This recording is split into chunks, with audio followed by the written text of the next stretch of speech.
never get sick of hearing it. I love it. And I think of the 800 or so we've heard her say, I think this is still the best one. And of course, I look forward to moving forward with you, moving forward together. It's a haiku, isn't it? It's good. Oh, rolled off the tongue. Did you see the latest today on this? Gillard's become so obsessed with moving forward that she's now made it illegal for any Australians to move in a backwards direction. So if anyone, for instance, tries to reverse park their car now, you can be pretty sure the feds will be onto you in no time. Oh, look, they're very strict on it. They take it seriously. No, they do. In fact, it's the same deal for anybody who's caught doing backstroke at their local pool.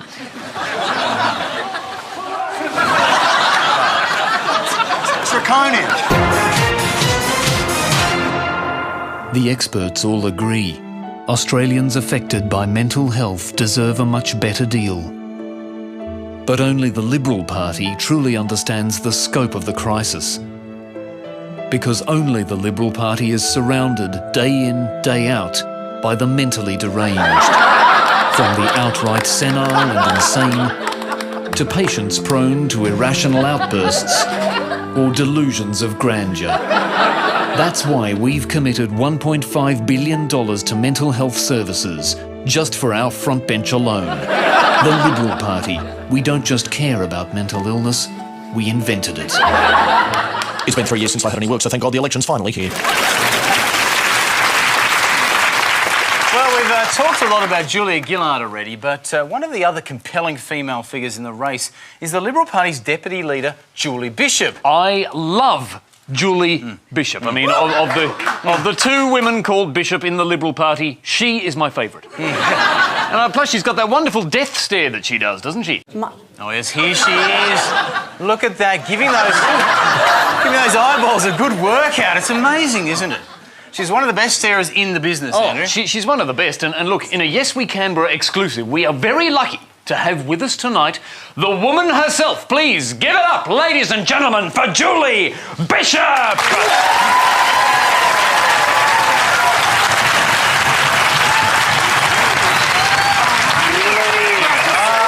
Thank you for coming on. Thank you so much. Nobody look her in the eye, OK? No, look, do people always ask you to stare? Do they come up to you and go, can you just stare at me for a while, Julie? Yeah, well, that has happened to me, but not recently because, of course, it's been classified by ASIO and I'm pretty restricted on what I can stare at now, so... It's the main weapon we have, isn't it? It is. It's really just now for self-defence, so I thought I'd save it for Tony Jones and Lateline. Yeah, exactly. Fair enough. All right, now, what we thought we'd do, just to see how good at staring you really are, we thought we'd have a bit of a stare-off. OK, are you up for that? Is that right? Yeah, sure, a stare-off. Well, fantastic. All right, well, now, we want you to take a seat. Take a seat. Come over here, Julie. This is the staring seat. Is this kind of going to be like a new format for the leaders' debate? Yeah, it is. It could be. Okay. Probably Exactly. be 1,000 times more interesting. All right, now we're going to pit you up against a very special person. We're going to pit you up against Chaz in a stare-out contest to see who can go the longest.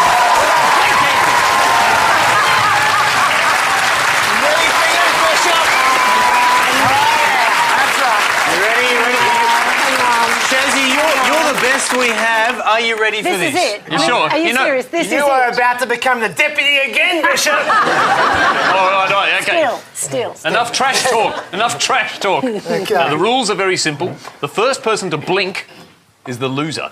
OK? Are you both Are you ready for ready this? to begin? On the count of three. Okay, hang on. All right, okay, hang on. Let me see. One, Hang on. Oh, Jesus. 2, 3.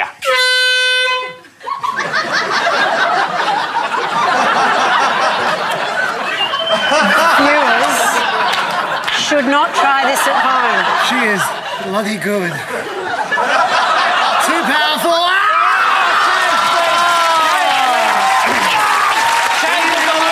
Ladies and gentlemen, the queen of staring has done it again. Give it up for Julie Bishop. Hang on. No. There's another step. Julie, don't get too cocky, OK? Chaz was a pushover, but now you go head-to-head with one of the true staring greats. Now, let's find out who it's going to be as we welcome to the stare-off arena somebody who, in all his years of existence, has never once blinked. Ladies and gentlemen, it is Gerald the Gnome.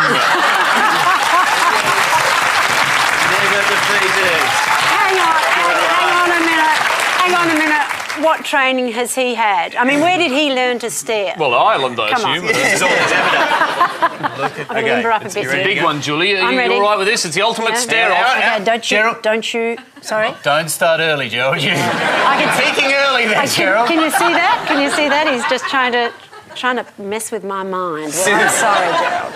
I'm scared. This is not a psychological test. This is just a stare-off, okay? It's Okay, just a stare off. I can do this. I can do this. On the count of 3. 1, 2, 3, stare!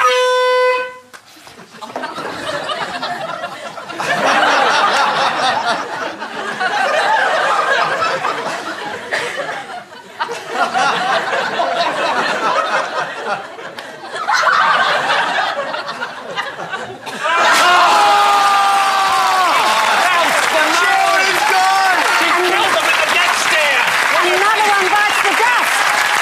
The ultimate staring champion, Julie Bishop!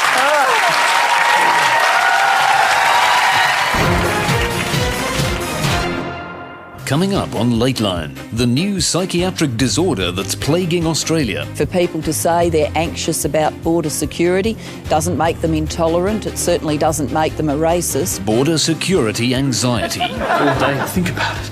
Border security. Oh my God, border security. Border security. Oh my God, border security. I'm not racist, by the way. Border security. Plus, could we be facing the outbreak of yet another clinical anxiety? I'm not homophobic. I'm just anxious about anal security. Anal security. Oh my God, anal security. Anal security. Anal security. Not bigoted, just anxious. A special Lateline report. Tonight at 10:15 on ABC1. Anal security.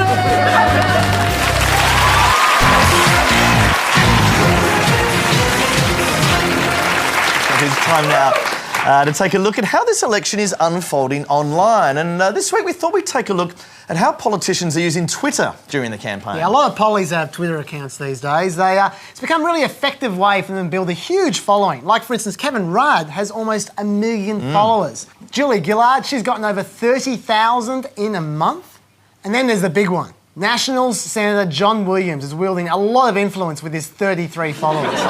That's a strong support base. Yeah. That is good. But, of course, different pollies use Twitter in different ways. Some use it to promote policy. Yeah. Some use it to rip off Will Anderson's gags when they go on Q&A. Somebody said to me the other day that they were in their lounge room and every time Julia said moving forward, they took a step forward till they ended up out in the street in their pyjamas. I mean, it's just crazy. And then there are those like the Minister for Sustainable Population, Tony Burke, who just don't seem to know how to use it at all. Yes, HNBBHBH. I think he's tweeting in code. But Tony got the hang of it eventually. In fact, these days he's quite the savvy tweeter. Oh, yeah, and he's very regular too, isn't he? Very regular. He knows that Twitter is vital for sharing important information with the people, such as walking back to my unit from Parliament House. Hold the front page, Tony, but then he followed up with another beauty when he told us he was walking into Parliament for a morning interviews. That's a 1-2 punch, Chris. It's fascinating. It's fascinating stuff. His Twitter feed's basically a summary of everywhere he walks. And his followers love it, don't they? They can't get enough walking updates. And now that everyone's hooked, the people are demanding more instalments. Tony, what's going on? Hang on, mate, you've just taken 12 steps and you haven't tweeted a thing. You get the phone out. You just took, what, how many, 20 steps? Tweet it now. 12 steps, but can they be steps with the chaser? People just want to know, whatever you're doing, tweet about the fact you're tweeting. People want to know this. Faster, Tony. I'm saying we're taking steps. This is gold, mate. These are rivers of gold. What are you wearing? What's the condition of the footpath like? It's riveting information. I want to know. Bad stepping there. But that's something you can tweet about. Look, that's interesting. It's a twit pic, Tony. Twit pic right now. This is the Minister for Sustainable Tweeting. Now, one of the other keen tweeters out there is Liberal MP Bob Baldwin. Like Tony, he was a little bit of a slow starter. He was. Look, just you, then TY. I love that TY. He can't even type the word type. But once he picked it up, he got, for mine, he got a little too candid. It reveals a lot, He doesn't does. it? For instance, if this is the line, tweeting about your testicles is over the line. Here he is. Update on brass monkeys. Declared sterile overnight as a result of the frost. Too much information. But other people give away information without even knowing they're doing it. Like, what does it tell us about Julia Gillard that one of the people she's following is Pekka Products, which is, wait for it, a hen's